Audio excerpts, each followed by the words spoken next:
मस्जिदें, दरगाहें, मंदिर जो जिस हालत में उसका स्टेटस वैसे ही रहेगा, उसको क्यों तोड़ा जा रहा है? अदालत क्यों खामोश है? 2024 के इलेक्शन से पहले यही बेहूदगी करेंगे, क्योंकि अब अयोध्या का तो मसला ख़त्म हो गया। हिजाब में सैकड़ों बच्चियां इम्तिहान नहीं दे पाई, उनका ये अभी जल्दी नहीं है। लेकिन कलकत्ते में 2 पॉलिटिकल पार्टीज के लोग लड़े, उसमें बीजेपी के कुछ लोग पिट गए।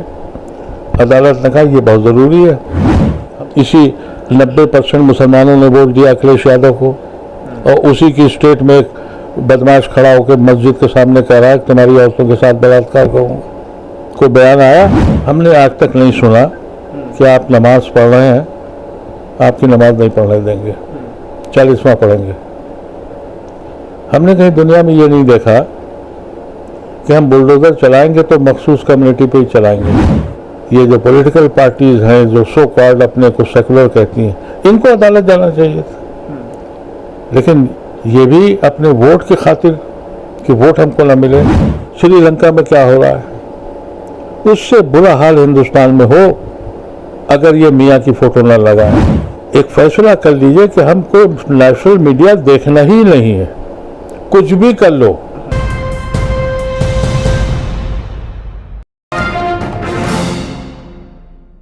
ज्ञानवापी मस्जिद परिसर में वीडियोग्राफी का यह मामला इस वक्त काफी तूल पकड़ चुका है। कल के हालात आपको अगर बताए जाएं तो कल काफी हंगामा ज्ञानवापी मस्जिद में हुआ है, कई मुसलमानों को हिरासत में ले लिया गया है। और इसी बीच जब वीडियोग्राफी की बात आ रही है तो मीडिया इसको इस तरह दिखा रहा है, नेशनल मीडिया, कि मुसलमान वीडियोग्राफी का विरोध कर रहे हैं और कह रहे हैं कि हिंदुओं को नहीं घुसने देंगे मस्जिद में। हालांकि बात यह है कि मुस्लिम पक्ष कह रहा है कि हम इस टीम से जो कमिश्नर ने गठित की है उससे वीडियोग्राफी नहीं कराएंगे, क्योंकि एक तरफा मामला होगा और जो बाबरी में हुआ वही ज्ञानवापी में होगा। क्या है पूरा मामला, आइए बातचीत करते हैं। हमारे साथ इस वक्त मौजूद हैं पूर्व सांसद मोहम्मद अदीब। अदीब साहब, सवाल यह है कि ज्ञानवापी मस्जिद का जो ये पूरा मामला चल रहा है, सबसे पहले तो आपकी जो प्रतिक्रिया है इस पर वो जानना चाहेंगे। मुझे बड़ी हैरत है कि बाबरी मस्जिद के बाद एक डायरेक्टिव आया था, एक्ट कहा गया था कि जो मस्जिदें, दरगाहें, मंदिर जो जिस हालत में उसका स्टेटस वैसे ही रहेगा, उसको क्यों तोड़ा जा रहा है? अदालत क्यों खामोश है? और ये जो लोकल अदालत ने किया है, देखिए असमें मसला सिर्फ ये हो गया है कि हर चीज़ को इलेक्शन की नज़र से देखा जा रहा है और इनको मौजूदा हाकिम वक्त को कि इतनी मुल्क को इस हद तक बर्बाद कर दिया है। जो पिछले 15 साल में इस मुल्क ने तरक्की की थी, वाजपेयी के 5 साल और 10 साल यूपीए के मनमोहन सिंह के, मुल्क कहां से कहां पहुंच गया।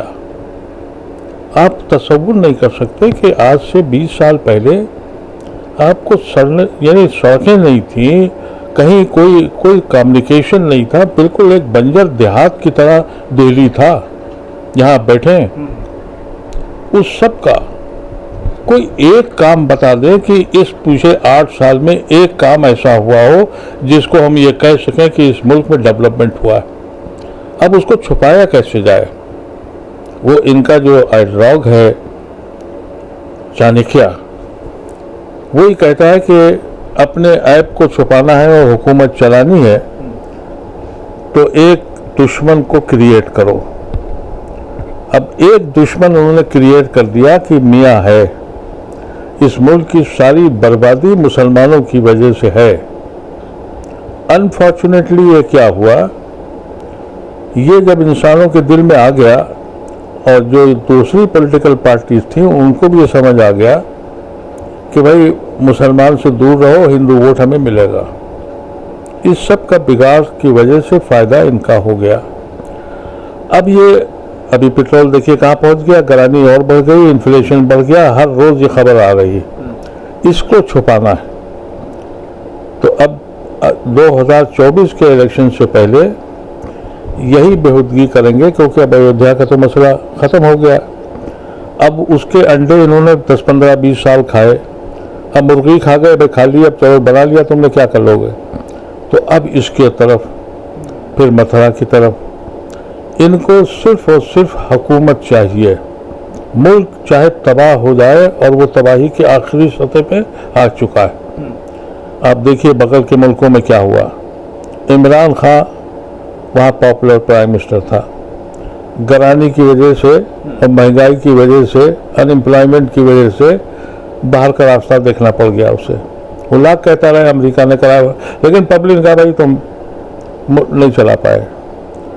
श्रीलंका में क्या हो रहा है, उससे बुरा हाल हिंदुस्तान में हो अगर ये मियाँ की फोटो न लगाएं। ये सब इसलिए हो रहा है। बदनसीबी ये है कि बच्चे, आप देखिए जो भी पकड़े जा रहे हैं या जो भी अभी पकड़े गए 6 आदमी, या कहाँ किसी उसमें देख रहा था, तो सब के सब अनएम्प्लॉयड, नौकरियां नहीं उनके पास। अब आप बताइए कि वहाँ एक फैसला हो चुका सैकड़ों साल से, अब वहाँ एक टीम ऐसी भेजी जो उनकी अपनी मुतासिब टीम जा रही है। नतीजा कि वहाँ के लोगों ने इख्तलाफ किया है। अब इख्तलाफ हुआ, अभी कुछ लोगों को बंद किया है, पत्थरबाजी होगी, ये होगा, मीडिया उनके पास है। इस मीडिया को मैंने आज की मीटिंग में भी ये कहा, जो आज जिसमें मैं आया था यहाँ, मैंने कहा कि एक फैसला कर लीजिए कि हमको नेशनल मीडिया देखना ही नहीं है, कुछ भी कर लो, न जाएंगे न देखेंगे। जब तक मुसलमान ये नहीं करेगा तब तक ये मीडिया काबू में नहीं है, क्योंकि ये तो दौलत कमाने वाले लोग हैं ना। ये तो वो लोग इस वक्त जो मीडिया का काम है, ये कफन बेच रहे हैं सिर्फ इस मुल्क के मासूम लोगों के लिए। ये जो तमाशा शुरू हुआ है, अगर सुप्रीम कोर्ट ने अगर जल्दी नहीं दिखाई, क्योंकि मसला ये है कि हम लोग कुछ चीज़ें समझते हैं कि ये बहुत ज़रूरी हैं, अदालत की नज़र में नहीं ज़रूरी। हिजाब में सैकड़ों बच्चियां इम्तिहान नहीं दे पाई, उनका ये अभी जल्दी नहीं है। लेकिन कलकत्ते में 2 पॉलिटिकल पार्टीज के लोग लड़े, उसमें बीजेपी के कुछ लोग पिट गए।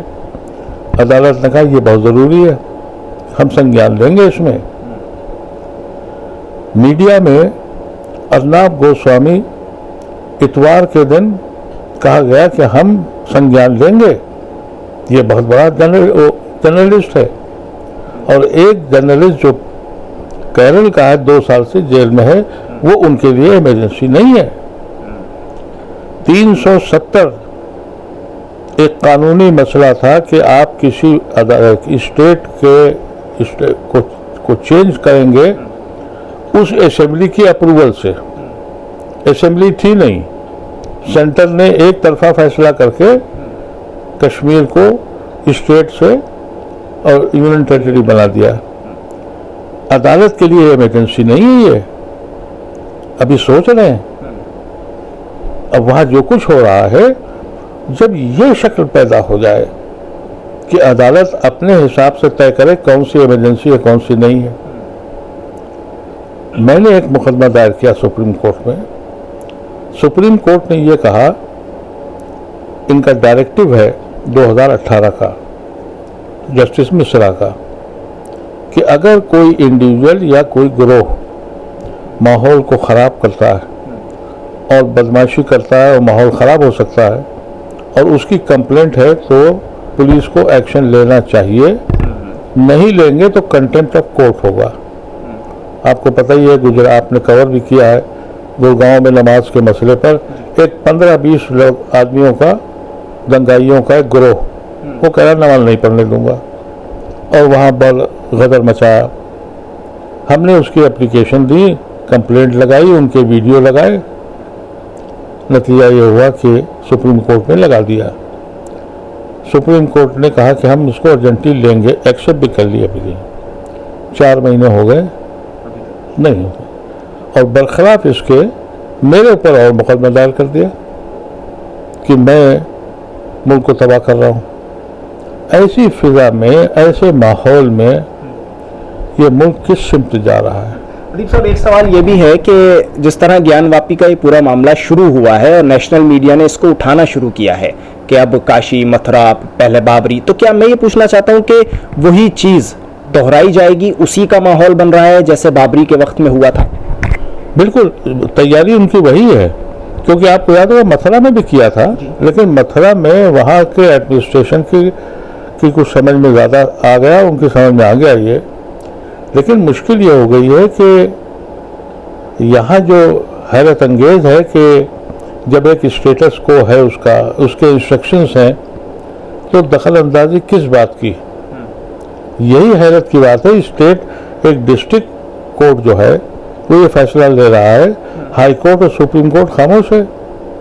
मैं समझता हूँ कि हाई कोर्ट और सुप्रीम कोर्ट को खुद से संज्ञान लेना चाहिए फिजा को ठीक करने के लिए। अगर आप तवक्को कर रहे हैं कि पॉलिटिकल पार्टी इसको तय करेंगी, तो बीजेपी का तो एजेंडा ही यही है कि इंसान बिल्कुल मत सोचे कि इस मुल्क में गरानी बढ़ गई, नौकरी ख़त्म हो गई, मुल्क इकनॉमिकली ख़त्म हो गया, कर्जदार हो गया, इस पे बात कोई ना हो।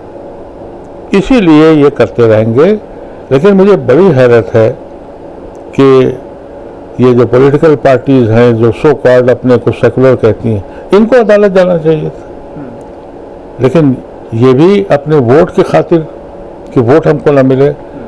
मैं तो इसीलिए बार बार इस बात का इजहार करता हूँ कि जब तक मुसलमान इलेक्शन के जुनून में रहेगा, ये माहौल ख़त्म नहीं होगा। और याद क्या करे मुसलमान? मैं तो सिर्फ ये कहता हूँ और बहुत ज़माने से कह रहा हूँ कि जब आपके साथ कोई खड़ा ही नहीं है, आपको जब लिंच किया जाता है, आपको मारा जाता है, खुलेआम ऐलान होता है कत्लेआम कर दो, कोई तो सड़क पे आता नहीं है। इस वजह से ऐलान किया जाता है कि भाई इलेक्शन का वोट पोलराइज करना है, तुम हट जाओ वहाँ से, एक इलेक्शन के लिए हट जाओ कि भाई हम नहीं लड़ रहे हैं इलेक्शन, न वोट डालेंगे और न इलेक्शन लड़ेंगे। फिर लड़ाई रोजी रोटी पे होगी, फिर कहीं और नहीं होगी लड़ाई। इस शक्ल में लोग मानते नहीं है, लेकिन एक वक्त आएगा, मैं रहूं न रहूं, अल्टीमेटली एक वक्त आएगा। मैं कल ही के एक वाक़या बता दूं कि कल हमारे यहाँ ईद के बाद, कल या परसों की बात है, ईद पे एक साहब तशरीफ़ लाए और हमारे साथियों में भी हैं और ये भी है कि वो आरएसएस या बीजेपी के सपोर्टर हैं। उन्होंने कहा कि मुल्क में सब कुछ ठीक चल रहा है, क्या चीज़ ख़राब हो गई, सब तो ठीक है। मैंने कहा कि साहब वो महंगाई बढ़ गई, नौकरियां ख़त्म हो गई। कहा कि देखिए प्रोग्रेस होती है तो पूरी दुनिया में हो रही है। तो मैंने कहा कि साहब हो सकता है आपको तकलीफ ना हो, हमें है। कहा क्या आपको तकलीफ? हमने कहा दुनिया में कहीं भी हमने आज तक नहीं सुना कि आप नमाज पढ़ रहे हैं, आपकी नमाज नहीं पढ़ने देंगे, 40वां पढ़ेंगे। हमने कहीं दुनिया में ये नहीं देखा कि हम बुलडोजर चलाएंगे तो मखसूस कम्युनिटी पे ही चलाएंगे, वहाँ होगा तो सबके साथ होगा। और जब बहुत मैंने उससे बात करी और मैंने कहा कि जिस दिन मुसलमान वोट लेने से अलग हट जाएगा, उस दिन फिर आपसे हम पूछेंगे कि इस मुल्क में क्या हो रहा है, और आवाम पूछेगी। तो 1 मिनट के लिए रुके वो और फिर कहने लगे आप बड़े चतुर आदमी हैं, ऐसी बातें मत क्या कीजिए, यानी आप समझ लीजिए। तो ये हमारी मुस्लिम लीडरशिप की कमी है।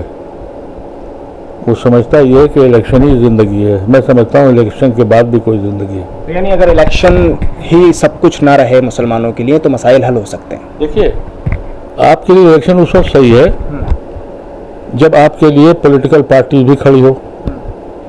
आपको जब लिंच करते हैं तो कोई पॉलिटिकल पार्टी बोलती है। इसी 90% मुसलमानों ने वोट दिया अखिलेश यादव को, और उसी की स्टेट में एक बदमाश खड़ा होकर मस्जिद के सामने कह रहा है कि तुम्हारी औरतों के साथ बलात्कार करूँगा। कोई बयान आया?